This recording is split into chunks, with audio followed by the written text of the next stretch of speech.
नमस्कार दोस्तों, super current coaching centre में आपका स्वागत है।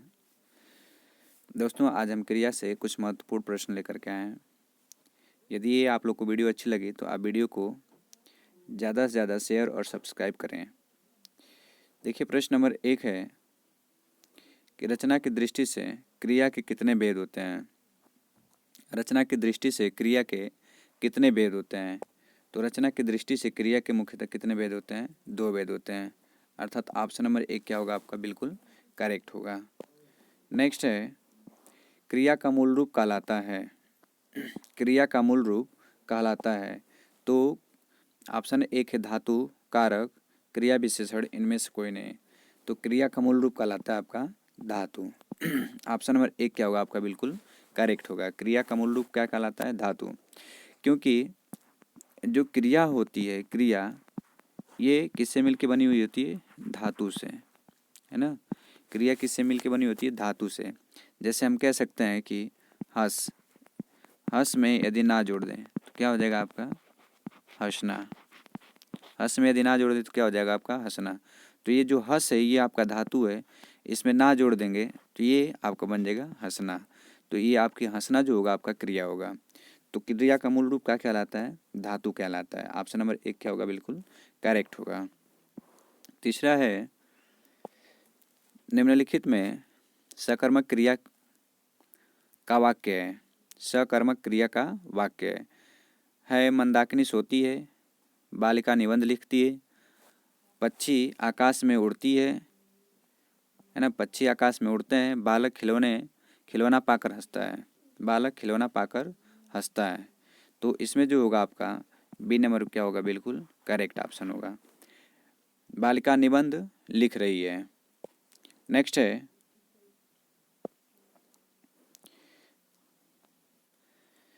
राम लक्ष्मण से पत्र लिखवाता है।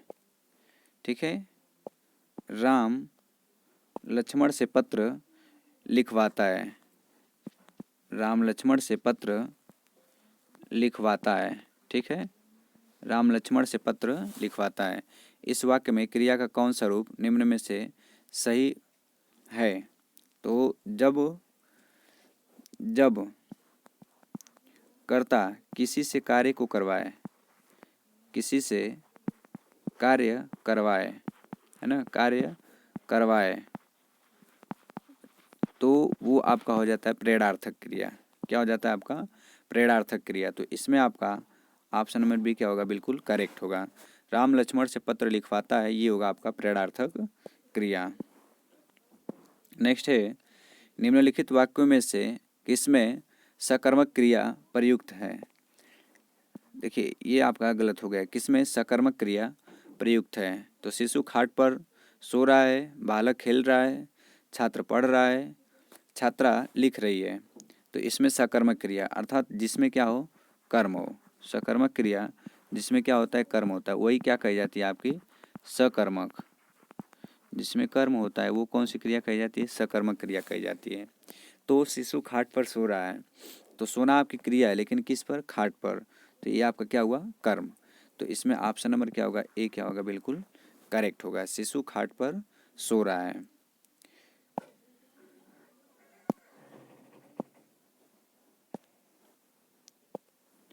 नेक्स्ट,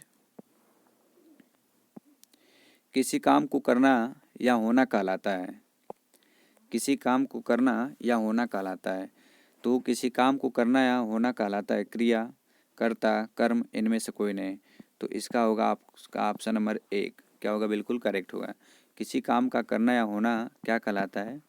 क्रिया कहलाता है ना। किसी कार्य का करना या होना क्या कहलाता है? क्रिया। नेक्स्ट है प्रश्न नंबर 7।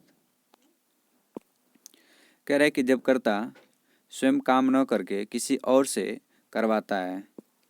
जब कर्ता स्वयं काम न करके किसी और से करवाता है ना। जब कर्ता स्वयं काम न करके किसी और से करवाता है तो कहलाता है अकर्मक क्रिया, विकर्मक क्रिया, प्रेरणार्थक क्रिया, एक कर्मक क्रिया। अभी आपको बताएं कि यदि कर्ता काम को स्वयं न करे, कर्ता काम को स्वयं न करे और क्या करे? वो किसी और से करवाए, तो वो होता है आपका प्रेरणार्थक।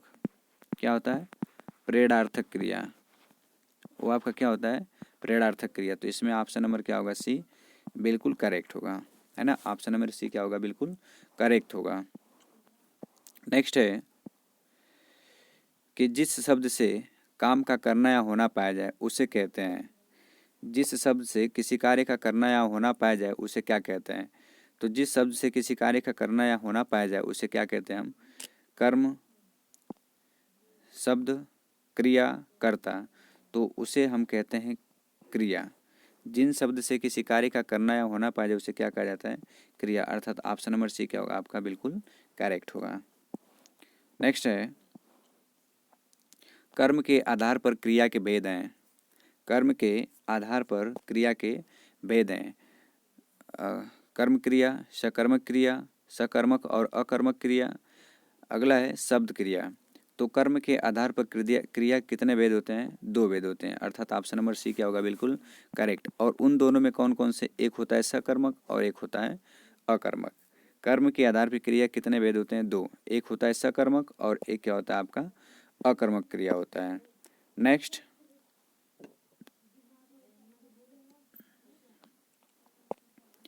एक कर्मक क्रिया कहलाती है। एक कर्मक क्रिया कहलाते हैं।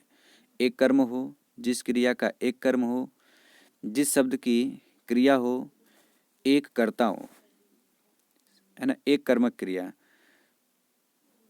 तो इसमें ऐसी क्रिया जिसमें कितने कर्म हो, एक कर्म हो।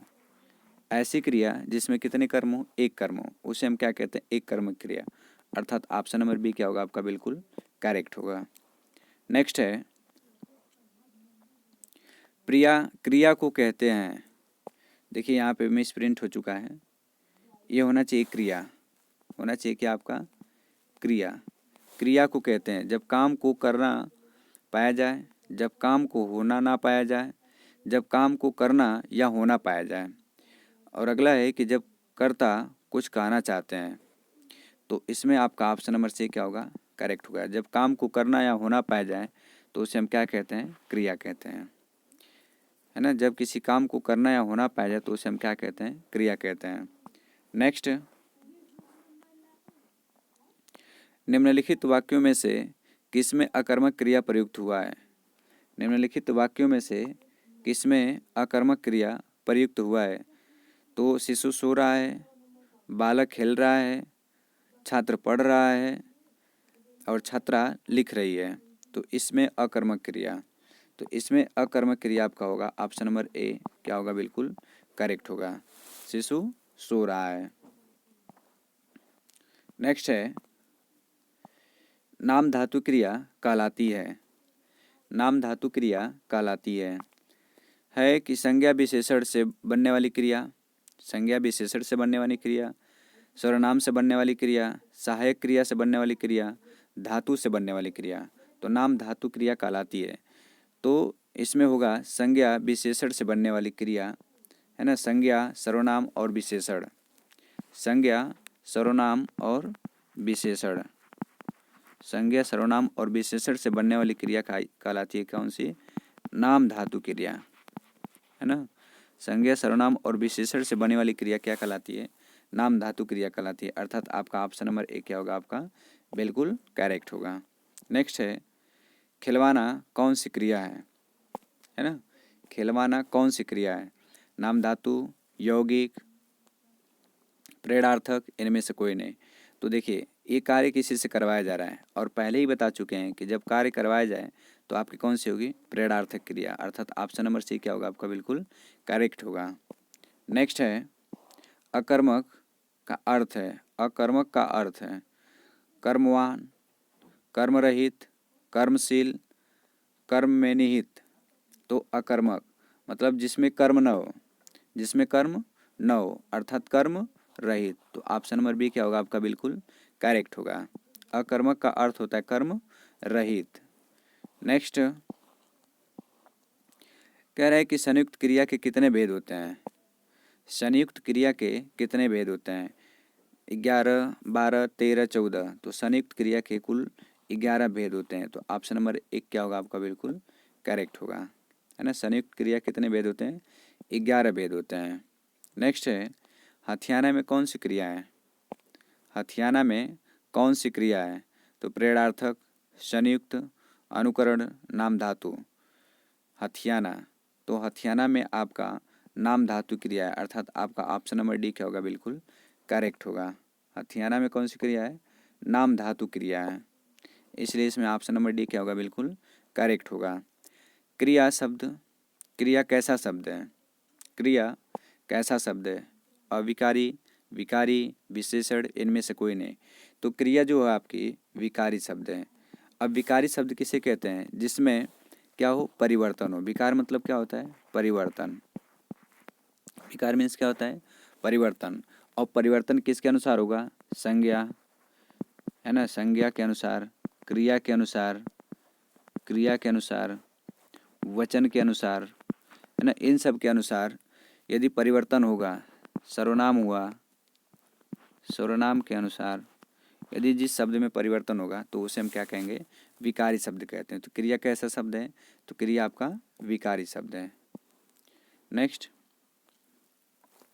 निम्न में से किस वाक्य में अकर्मक क्रिया है? निम्न में से किस वाक्य में अकर्मक क्रिया है? तो पानी बरस रहा है, मैं गेहूँ पिसवाता हूँ, श्याम निबंध लिखता है, राम मोहन को रुला रहा है। तो अब देखिए, इसमें आपका कर्म निबंध, इसमें गेहूँ पिसवाता हूँ गेहूँ, और इसमें रुला रहा है मोहन, राम मोहन को रुला रहा है। किसको? मोहन को। तो सब में आपके कर्म है, सब में क्या है? कर्म है। तो अकर्मक क्रिया अर्थात जिसमें कर्म नहीं होता है, तो आपका ऑप्शन नंबर एक क्या होगा? बिल्कुल करेक्ट, है ना। पानी बरस रहा है, तो इसमें आपका कर्म नहीं है, तो आपका ऑप्शन नंबर एक क्या होगा? बिल्कुल करेक्ट होगा। नेक्स्ट है, मुखिया के अर्थ को प्रकट करने वाली क्रिया है। मुखिया के अर्थ को प्रकट करने वाली क्रिया है सहायक क्रिया, मुख्य क्रिया के अर्थ को प्रकट करने वाली क्रिया है।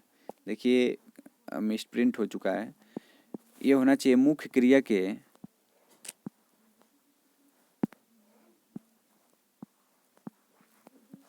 मुख्य क्रिया के अर्थ को प्रकट करने वाली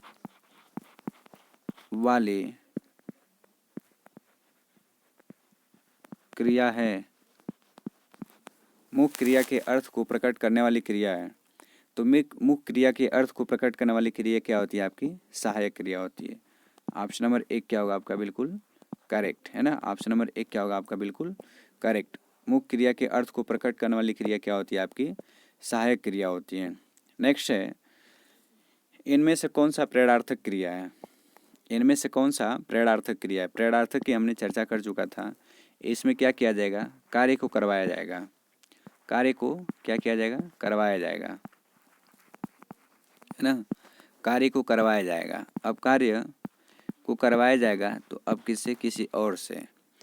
तो अब देखिए, पिता उसे पढ़ाते हैं, राम नहीं पढ़ता, यह अध्यापक से पढ़ाते हैं, पर यह अध्यापक से पढ़ाते हैं, अध्यापक परिश्रम करते हैं। अब देखिए, पिता उसे पढ़ाते हैं, ये तो होगा नहीं। राम नहीं पढ़ता, ये भी नहीं होगा। अध्यापक परिश्रम करते हैं, ये भी नहीं होगा।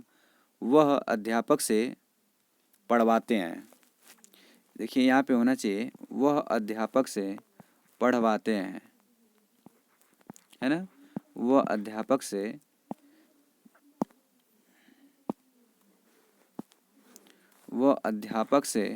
पढ़वाते हैं। वह अध्यापक से पढ़वाते हैं। तो यहाँ पे आपका ऑप्शन नंबर क्या होता है? सी बिल्कुल करेक्ट होता है ना। ऑप्शन नंबर सी क्या होगा? बिल्कुल करेक्ट होता। देखिए दोस्तों, इस चैनल को आप जितना ज़्यादा से ज़्यादा हो सके शेयर करें। इस चैनल को आप सब्सक्राइब करें जो नए लोग हैं। और इसमें आपके लिए एक थॉट है। देखिए क्या है कि अगर आपके अच्छे कार्य पसंद करता है तो करने दो। कोई अगर आपके अच्छे कार्य पसंद करता है तो करने दो। शक सदा सोने की शुद्धता पर किया जाता है, कोयले की कालिख पर नहीं। तो दोस्तों, शक सदा सोने की शुद्धता पर किया जाता है, कोयले की कालिख पर नहीं। ठीक है, तो दोस्तों, यदि आप लोग को ये वीडियो अच्छी लगी हो तो वीडियो को आप ज़्यादा से ज़्यादा लाइक और शेयर और सब्सक्राइब करेंगे। धन्यवाद।